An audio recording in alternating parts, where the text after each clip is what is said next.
नमस्कार, आपके साथ मैं हूं सुमेरा खान। सत्ता के सभी न्यूज मित्रों का स्वागत है। सबसे पहले सत्ते पे सत्ता, यानी 7 खबरें और दिलचस्प जानकारियां एक साथ। आज हम आपको महाकुंभ में अव्यवस्था और भगदड़ वाली वीडियो कुंजी दिखाएंगे, जिसमें गुस्सा है, गम है और मौत को बिल्कुल करीब से देखने की दहशत है।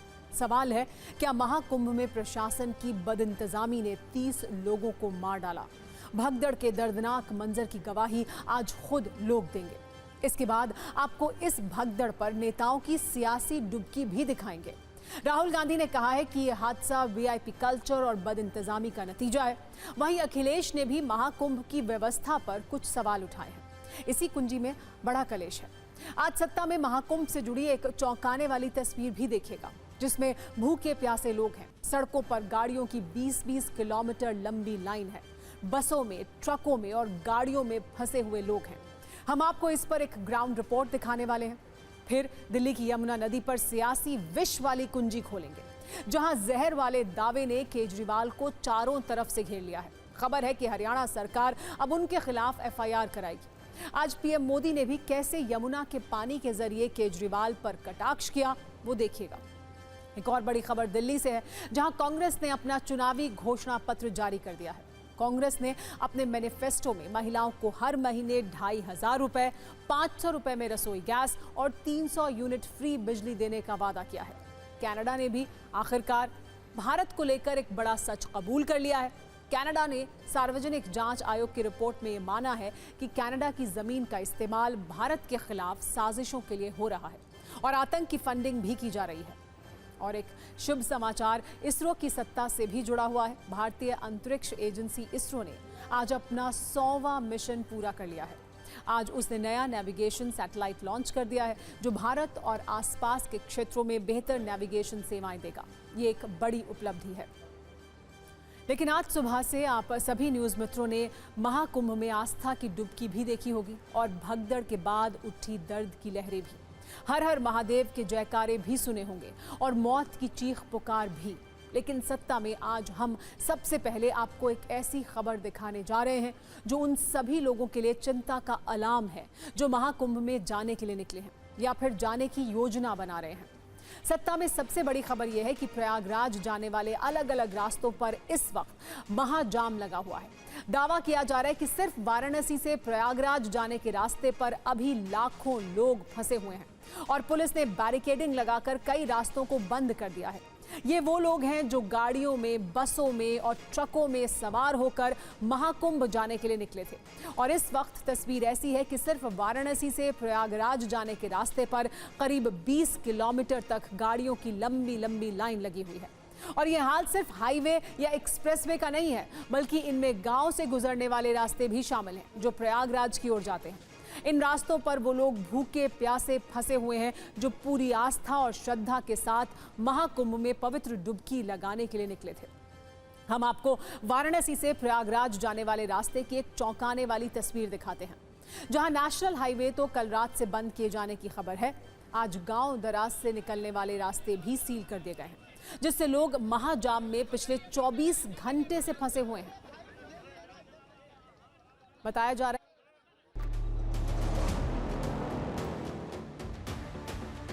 प्रयागराज जाने वाले तमाम रास्ते बंद कर दिए गए हैं। उत्तर प्रदेश पुलिस ने तमाम रास्तों को सील कर दिया है। ना सिर्फ प्रयागराज के आसपास के रास्ते, बल्कि 70 किलोमीटर और 80 किलोमीटर दूर जो ग्रामीण सड़कें हैं, जो अल्टरनेटिव के रूप में लोगों ने इस्तेमाल करने की कोशिश की थी, यानी कि जीटी रोड, एनएच जो जाम किया गया था, वहां से लोगों की आवाजाही बंद की गई थी। अब सरकार ने, उत्तर प्रदेश पुलिस ने ये सुनिश्चित किया है कि लोग इन ग्रामीण सड़कों से होकर भी किसी तरह से अंदर प्रयागराज तक न पहुंच पाएं। ये कब से बंद है? ये बैरिकेडिंग कब से लगाई? 10 बजे से। 10 बजे से लगभग। खोलने का कोई अभी तक कोई आदेश कुछ ऊपर से आदेश कोई नहीं है सर। कल सुबह 9 बजे से फंसे हैं। कल से फंसे जी, मोतिहारी जिला चंपारण से आए हुए हैं सर। 9 बजे से फंसे हुए पूरी तरह। गोरखपुर 12 बजे से निकले, तब से वेस्ट बंगाल से आए हैं। अच्छा, कलकत्ता से। आज 4 दिन 4 दिन फंसे हुए हैं। फंसे हुए 4 दिन। 55 किलोमीटर दूर ही रास्ता बंद कर दिया गया। सब रास्ते बंद कर दिए। हमका खाने पीने का भी बहुत हाल हो गए। हमका तो आज रात 11 बजे का हमारा प्लेन है, हमको एयरपोर्ट पहुंचना है, लेकिन हमको छोड़ नहीं रही। कई किलोमीटर तक गाड़ियों का काफिला और गाड़ियों की कतार लगी हुई है कई किलोमीटर पीछे तक, सब प्रयागराज जाने की कोशिश में। ये उत्तर प्रदेश परिवहन की जो बस है, इस पर लिखा हुआ है कि आओ कुंभ चले, यानी कि सरकार ने लोगों को न्योता दिया, सरकार ने लोगों को बुलाया। ये भी देखिए उत्तर प्रदेश परिवहन की ही बस है। लोग जहाँ तहाँ फंसे हुए हैं। फंसे हैं हम लोग तो काले से फंसे हैं। कल ही से? हाँ। कब से फसल बनी? काले से फसल बनी। काले से? हाँ काल से। कुछ खाए हो के? खाएंगे बानी जाए। हम लोग 4 बजे से निकले हैं, नहीं साधन, नहीं खाना, नहीं पीना, कुछ नहीं, इसी कहीं भूखन है। बताया जा रहा है कि जाम में फंसे लाखों लोगों के सामने इस वक्त सबसे बड़ा संकट खाने पीने का है। लोग पिछले कई घंटे से भूखे प्यासे हैं। हालांकि यहाँ भी कुछ लोगों ने जुगाड़ तकनीक का इस्तेमाल करते हुए समस्या का समाधान ढूंढ लिया है और स्थानीय लोगों की मदद से लोग अब सड़कों पर ही खाना बना रहे हैं। गांव वालों ने भी इस मुश्किल वक्त में घर और दिल दोनों के दरवाजे सड़कों पर फंसे लोगों के लिए खोल दिए हैं।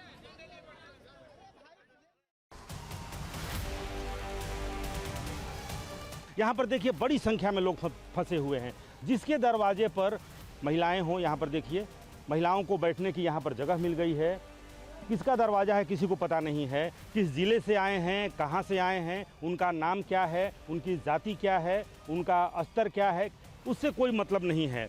बस मदद करना है। और इस गांव के लोगों ने यहाँ पर भंडारा शुरू कर दिया।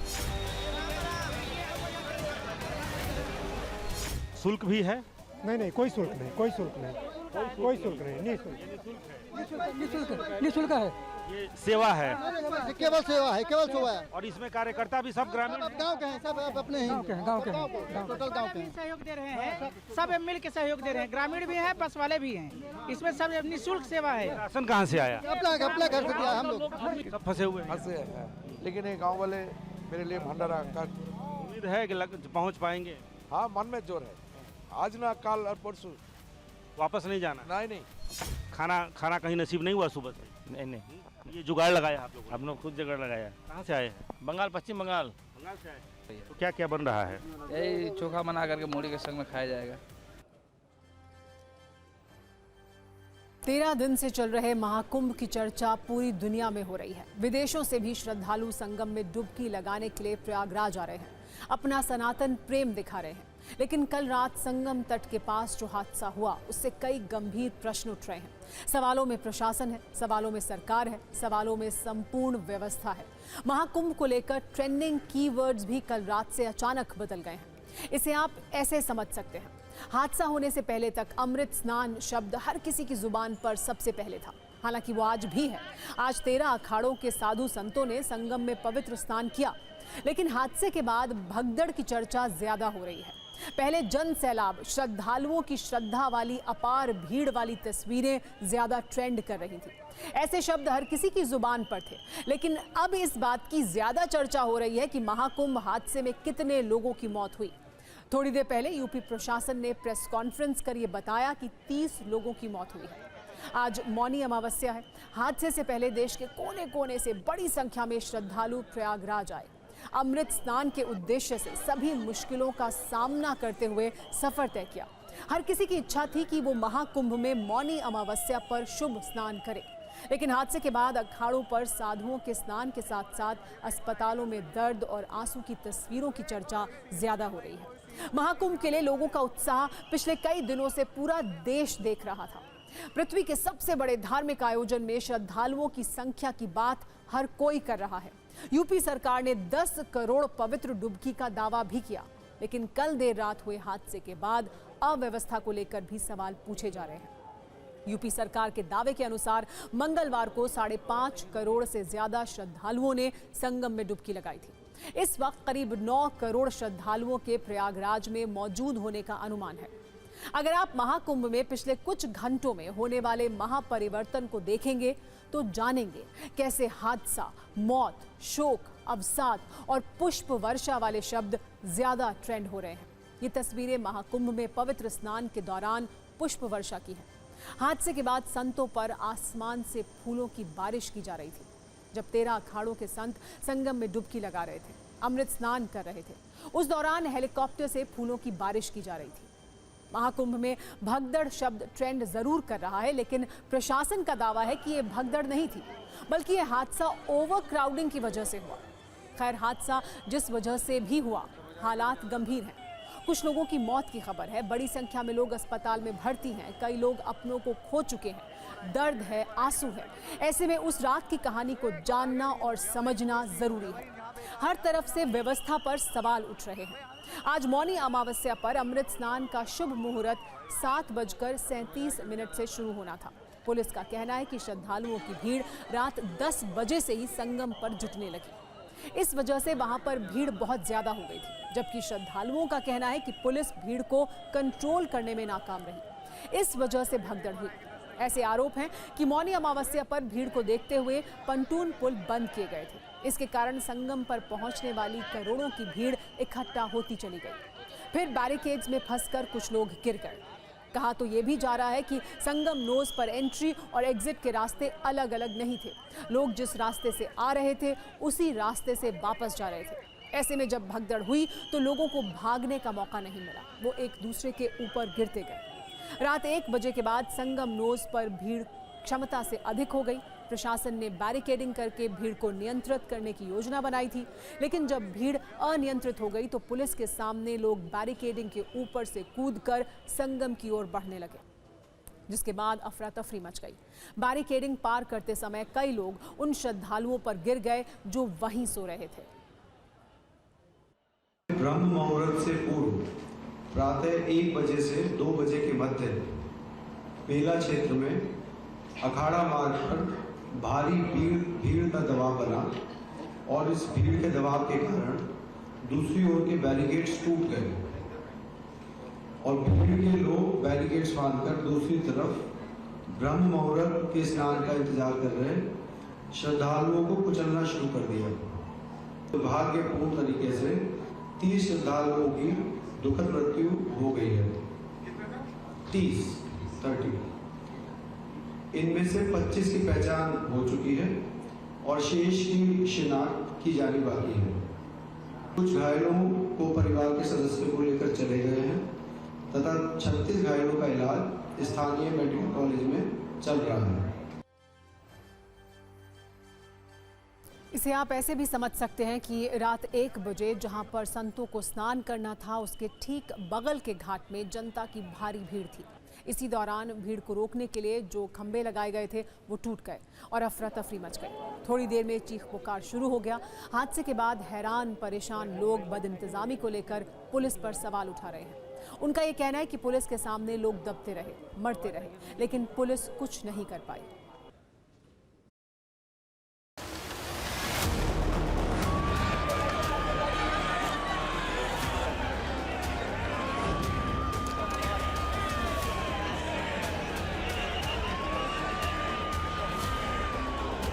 महाकुंभ में भगदड़ हो गई है और अब यहाँ तमाम लोग संगम लोअर मार्ग पे बताया जा रहा है कि इतनी अधिक भीड़ होने के चलते भगदड़ हुई, जिसमें काफ़ी लोगों के दबने होने की सूचना और आ रही है। आप देख सकते हैं वो तस्वीरों में यहाँ एम्बुलेंस लगातार आ रही है और जो बताया जा रहा है कि संगम लोअर मार्ग में ये भगदड़ हुई है। अचानक भीड़ आ गई, भीड़ में हम फंस गए, लोग धक्का मारने लगे। पीछे इतना भीड़ हो गई कि आगे पीछे थे कि उसी में मतलब आदमी गिर गए सब भगदड़ में। हमारे चाचा उसमें खत्म हो गए उसी में। हाँ दब गए थे, अरे सब हमको बस दाब दिए। मोड़ी दब गई नीचे और सब भगदड़ हो गए। मोड़ी नीचे दब गई थी? हाँ 2.5 घंटा दबे रहे, 2.5 घंटा पब्लिक ने खुद एक दूसरे को वाकर हुआ है। प्रशासन कुछ भी नहीं किया, इतना टाइम से सीआरपी को बुलाया, पुलिस को बुलाया, कोई भी नहीं आया। पुलिस वाले दिक्कत नहीं कर दी तो हमारी देवरानी खत्म नहीं होती। हम तो जाने साहब की, अब हम न बचा पर लड़के मुँह न देखा। तब ऊपर कहीं कचर के जाने लगे थे।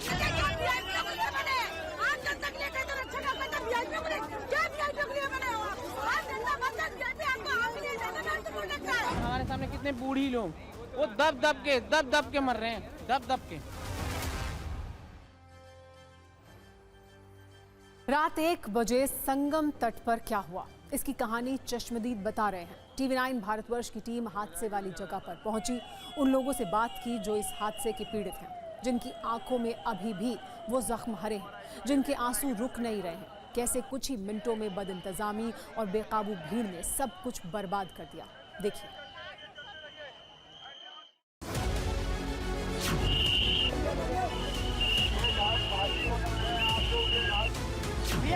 VIP लोगों के लिए ये लोग जैसे रोक दे रहे हैं, तब जब ज्यादा लोग संख्या चाहे जहाँ इकट्ठा हो जाएगी, अव्यवस्था हो ही जाएगी। जब VIP लोगों के लिए जगह बनाएंगे, इसमें क्या पुलिस अपने बीच में हो जा रही है, पूरी तरीके से वहाँ भगदड़ मच गई, महिलाएं बिल्कुल अभी हो गई। संगम घाट पे अव्यवस्था है, उसी में लोग जा रहे हैं, उसी में आ रहे हैं, न जाने कितने लोग भी हो, लगातार एम्बुलेंस आ जा रही है। नाम का महाकुंभ है, पूरी तरीके से अव्यवस्था है। कोई भगदड़ हुआ, बस एक लोग बहुत हल्ला किए हैं तो बहुत लोग गिर भी गए। अनाउंसमेंट कर रहे थे कि आप लोग संगम तट पे मत जाइए, भीड़ बहुत ज्यादा हो गई है, वहाँ पैर रखने की जगह नहीं है, आप लोग वापसी मार्ग से लौट जाइए। आधा घंटा उन्होंने बहुत अनाउंसमेंट किया, लेकिन पब्लिक नहीं सुनी, इसलिए उनको फिर भगदड़ मचाई। हम लोग खुद सुन रहे थे, यहाँ पे यहीं पे रुके हुए थे। तो सोने नहीं देना था प्रशासन को, इतनी थोड़ी गलती है कि घाटों पे जो एकाएक उठ गए, सब भगदड़ मच गया स्नान का। तो ये नहीं कह रहा था कि साइड में चलो और साइड में चल के वो करो, इधर से कोई घुस रहा, कोई उधर से घुस रहा। प्रशासन का काम है कि उसको सही लाइन में उनको अपना किसी तरह सीना को बचाए हुए, किसी तरह धक्का बचते हुए हम लोग यहाँ तक आ गए हैं। सब भीड़ बहुत ज्यादा है, जितना अनुमान थी उससे कहीं ज्यादा भीड़ है। व्यवस्था उससे कहीं हमें नहीं लग रही है कि प्रशासन ने ऐसी कोई व्यवस्था किया है। सिर्फ VIP और बड़े बड़े नेता और जो यहाँ साधु, बस शासन प्रशासन उसी में लगी है। आप जो होना हो जाए, कोई दिक्कत नहीं। आप लोग फंस गए थे बीच में, दब गए थे? अरे बहुत बुरी हालत होगी भैया, जान बची है, समझ लीजिए।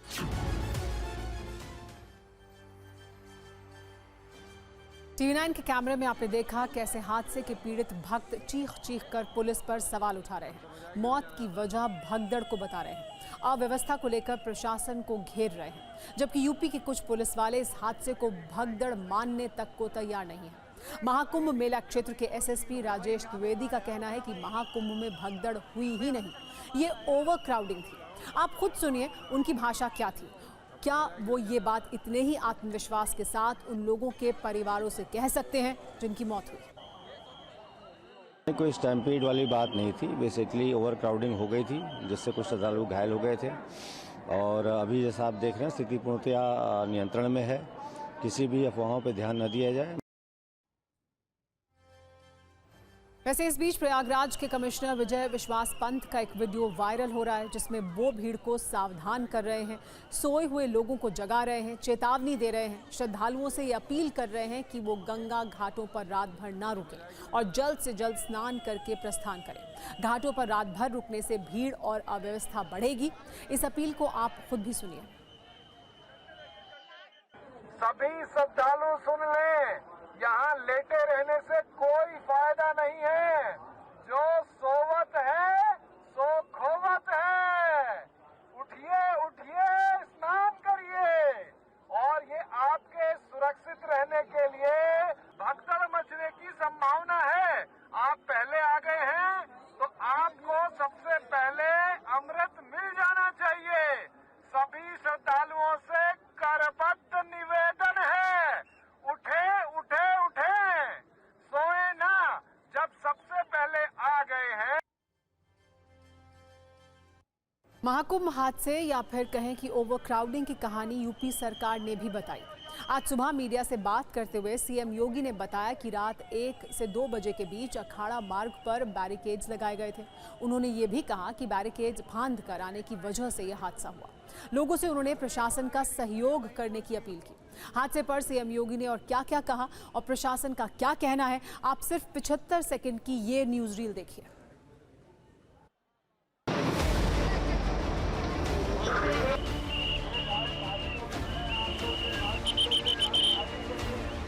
रात्रि को 1 से 2 बजे के बीच में अखाड़ा मार्ग पर, जहां पे अखाड़ों के अमृत स्नान के दृश्य से बैरिकेड्स भी किए गए थे, तो बैरिकेड्स को फांद करके आने में कुछ श्रद्धालु गंभीर रूप से घायल हुए हैं।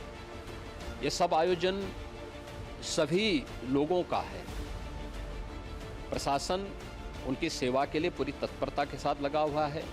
केंद्र और राज्य सरकार पूरी मजबूती के साथ वहां पर हर प्रकार का सहयोग करने के लिए तत्पर है।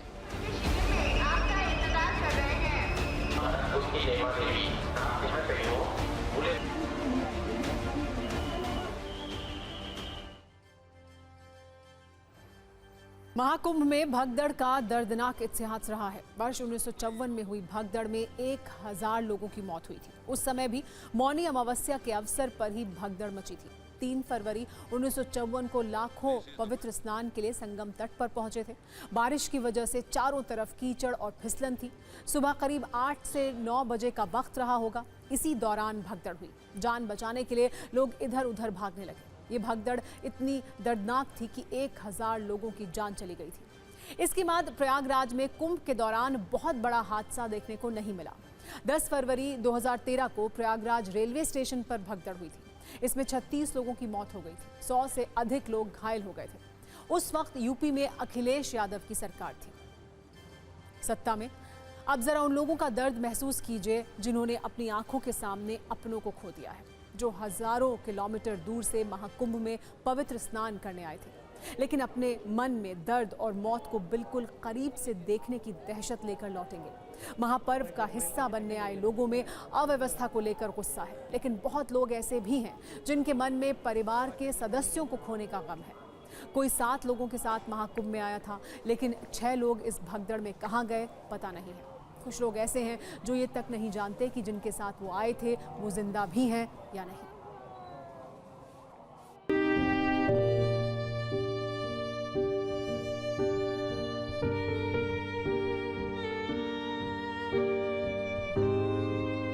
बीती रात जो भगदड़ मची उसमें जो लोग मर गए, घायल हो गए, उनके परिजन इस वक्त हमारे साथ हैं।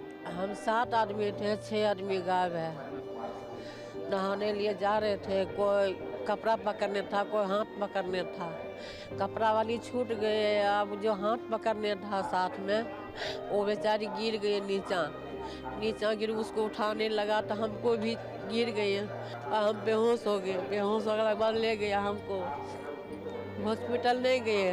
अठिए पर दवा हमको खिलाया, होश आया। हम खोजने लगे तो कोई नहीं मिल रहा है कि नहीं।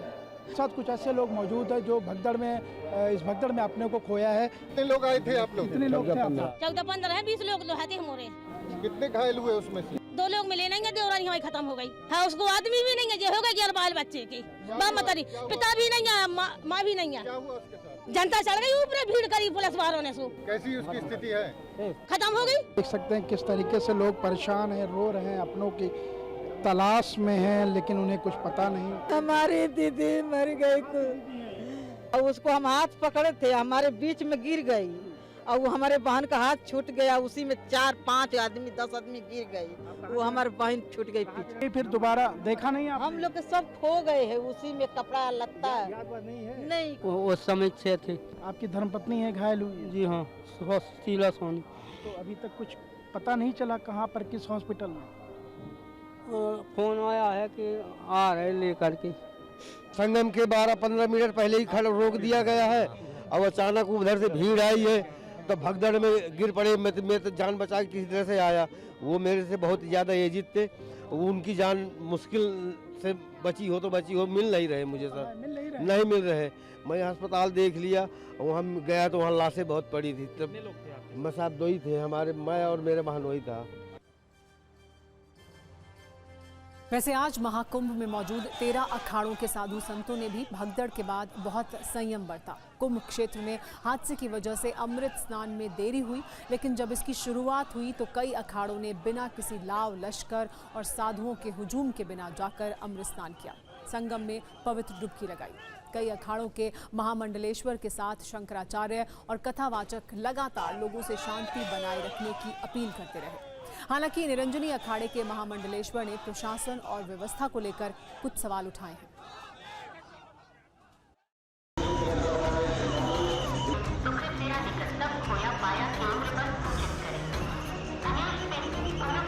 आज क्षमता से अधिक भीड़ आ गई है प्रयागराज में। इसे संगम का आग्रह छोड़ दें और अपने अपने निकट वाले घाट पर स्नान करें।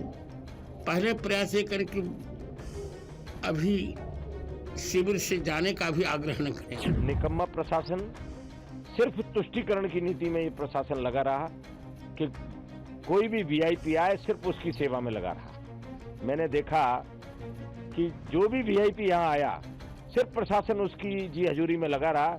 इसके अलावा इस प्रशासन को इस कुंभ से कोई मतलब नहीं था, किसी भी व्यवस्था से कोई मतलब नहीं था। और जब 25 बार हम सारे अखाड़े मिलके कह रहे थे कि सेना के हवाले इस कुंभ को कर दीजिए, हमारे देश में सेवाभावी लोगों की कमी नहीं है, अगर ये सेना के हवाले कुंभ हो जाता तो मुझे नहीं लगता कि इतना बड़ा हादसा होता। बहुत दुख है।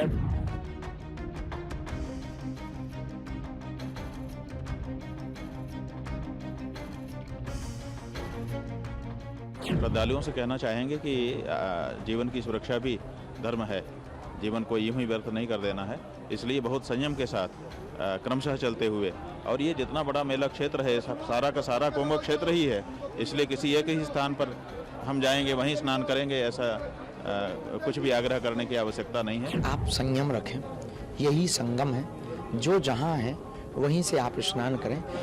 लगभग 1 महीने का महाकुंभ है, जरूरी नहीं कि आप एक पर्व में ही पहुंचें। इस 1 महीने में किसी भी दिन आकर के, जब खाली दिन हो, जब बहुत ज़्यादा समुदाय ना हो, ताकि शरीर को कष्ट ना पहुंचे। कहा जाता है कि अच्छे काम का यश मिलता है तो बुरा होने पर अपयश भी लेना पड़ता है।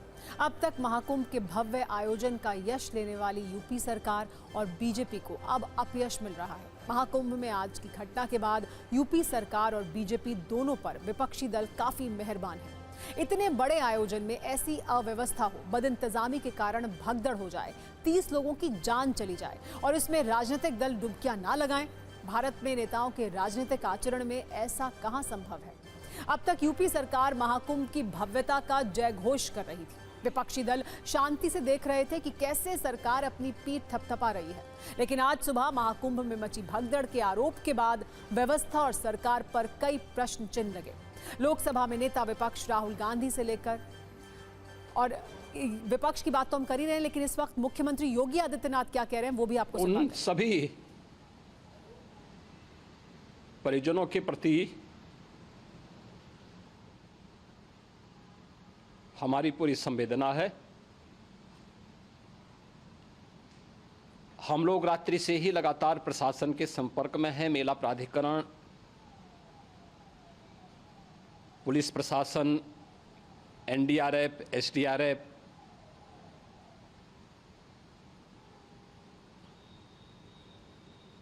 और भी अन्य जितने भी व्यवस्थाएं हो सकती थी उन सबको वहां पर तैनात किया गया है। परिणाम उसी का है कि हादसे के कुछ ही देर के बाद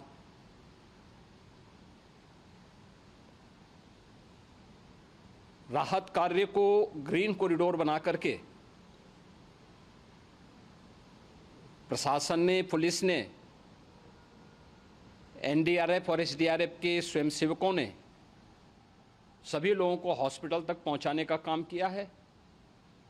लेकिन दुर्भाग्य से इस दौरान ये मौतें हुई हैं।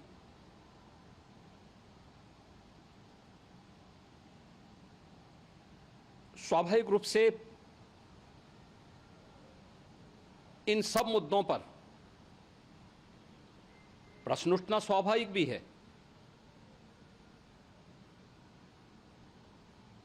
उपचार के बाद बहुत सारे लोग अपने परिवारजनों के साथ जा चुके हैं, उनके परिवार के लोग ले जा चुके हैं।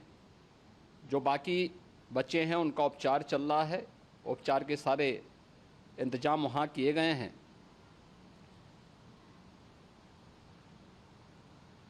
प्रेशर मौनी अमावस्या का ये मुख्य स्नान है महाकुंभ का, और बहुत ज़्यादा प्रेशर प्रयागराज में होने के कारण सभी प्रकार के मार्ग भी चौक थे, रात्रि से ही प्रशासन उन मार्गों को खुलवाने और स्थिति को सामान्य करने के लिए पूरी तत्परता के साथ लगा भी रहा।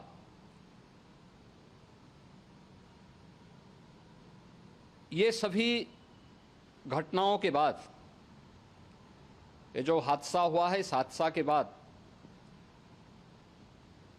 वहाँ पर अखाड़ों ने जो आज अमृत स्नान ब्रह्म मुहूर्त में 4 बजे से प्रारंभ होना था, मेला प्राधिकरण के अनुरोध पर उन्होंने स्थगित किया था। अपराह्न में अमृत स्नान प्रारंभ हुआ, जिसमें सभी अखाड़ों ने और अन्य जो सहयोगी संस्थाएं हैं उन लोगों ने इसमें भाग लिया। सभी पूज्य आचार्य महामंडलेश्वर भी इस अमृत स्नान में भागीदार बने। प्रयागराज में आज 8 करोड़ से अधिक लोगों का, श्रद्धालुओं का दबाव था। यद्यपि अगल बगल के जनपदों में मिर्जापुर, भदोई, प्रतापगढ़, फतेहपुर, कौशाम्बी, इन सभी जनपदों में भी होर्डिंग एरिया बना करके काफ़ी बड़े पैमाने पर श्रद्धालुओं जनों को रोका गया था, जिन्हें अमृत स्नान संपन्न होने के बाद, जब सभी अखाड़े स्नान संपन्न कर चुके हैं, उसके बाद अब वहाँ से रिलीज किया गया है। इतना भारी दबाव ये पहली बार वहाँ पर देखने को मिला था, और जिसके बारे में हम लोगों ने पूरे इंतजाम करने के प्रयास भी किए गए थे।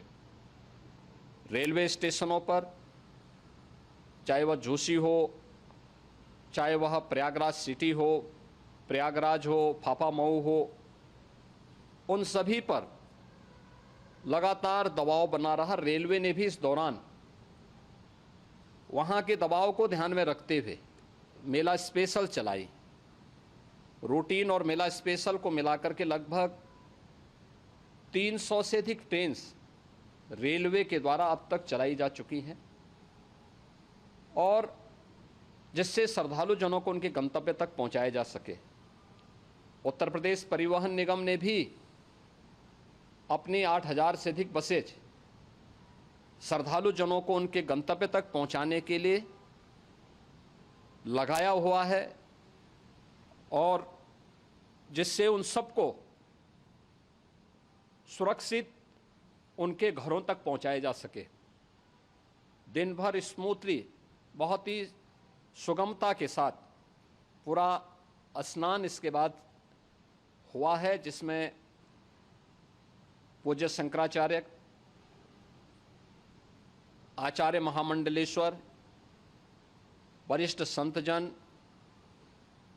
और सभी अखाड़ों ने इसमें पूरा सहयोग भी किया और पूरे कार्यक्रम को सकुशल संपन्न करने में अपना योगदान भी दिया है। ये सभी घटनाएं मर्माहत करने वाली भी हैं और एक सबक भी है, लेकिन हादसे के तह में भी जाने की आवश्यकता है, और इसी दिशा से सरकार ने भी तय किया है कि हम इसकी एक जुडिशियल इंक्वायरी भी करेंगे, क्योंकि कई बार रिव्यू होने के बाद स्थानीय स्तर पर हर प्रकार की सतर्कता के बाद आखिर कहाँ से ऐसे हादसे फिर भी होते हैं और हुए हैं। इसके लिए हम लोगों ने न्यायमूर्ति हर्ष कुमार के नेतृत्व में पूर्व डीजी श्री वीके गुप्ता और retired IAS Shri DK Singh, इन 3 सदस्यीय जुडिशियल कमीशन को भी इसके लिए गठित किया जा रहा है। इन सभी अन्य कार्यों के साथ साथ हम लोगों ने वहाँ की पूरी घटना पर आज पूरे दिन भर एक एक घटना को लेकर के मुख्यमंत्री का जो कंट्रोल रूम था, उस कंट्रोल रूम से भी, चीफ सेक्रेटरी के कंट्रोल रूम से भी, डीजीपी के कंट्रोल रूम से भी लगातार इन चीज़ों की मॉनिटरिंग की जाती रही। दिन भर बैठक चली है और लगातार एक एक घटना को लेकर के वहाँ पर प्रशासन के साथ संवाद भी रहा है, विभिन्न अखाड़ों के साथ संवाद रहा है, अन्य संतों के साथ भी दिन भर हम लोग संवाद बनाते रहे हैं। प्रातःकाल से आदरणीय प्रधानमंत्री जी का, माननीय गृह मंत्री जी का, माननीय राष्ट्रीय अध्यक्ष जी का, अन्य तमाम केंद्रीय मंत्रियों का, माननीय रेल मंत्री जी का, प्रदेश की माननीय राज्यपाल महोदया का भी इस संबंध में बराबर आवश्यक दिशा निर्देश भी और मार्गदर्शन भी प्राप्त होता रहा। इसको लेकर के यहाँ पर सरकार ने उसे नीचे मजबूती के साथ उतारने का कार्य करने का प्रयास किया। घटना अत्यंत दुखद है।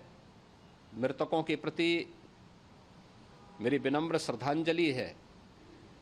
जितने भी मृतक के परिजन हैं, उन सभी परिवारजनों के प्रति जिन्होंने अपने परिवार के सदस्यों को खोया है, मेरी संवेदनाएं हैं। विनम्र श्रद्धांजलि उनके प्रति संवेदना मेरी है।